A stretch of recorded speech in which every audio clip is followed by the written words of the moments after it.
বসেছিলাম, একটা মুভি চালিয়ে দেখতে বসে পড়লাম। আর দেখো মুভি দেখা শেষ হয়ে গেছে আর দেখছি যে বিকেলও প্রায় হয়ে এসছে, তো ভাবলাম একটু চা বানিয়ে খেয়ে নিই। রোজ দিন তো আর ও বাড়িতে থাকে না, আজকে ও বাড়িতেই ছিল, তো গরম গরম 2 কাপ চা বানিয়ে নিলাম। এই বাড়িতে কেউ চা খায় না, শুধুমাত্র আমি আর আমার বরই চা খাই, তাই রোজ দিন চা খাওয়ার সেরকম সুযোগ হয় না।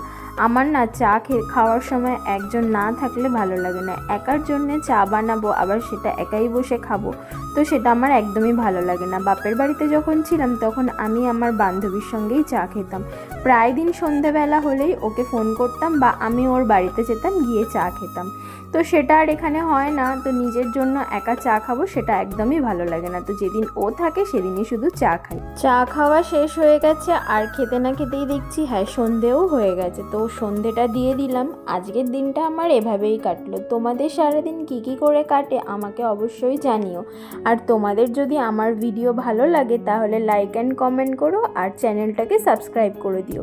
তো আজকের জন্য টাটা, আবার নেক্সট ভিডিওতে দেখা হবে।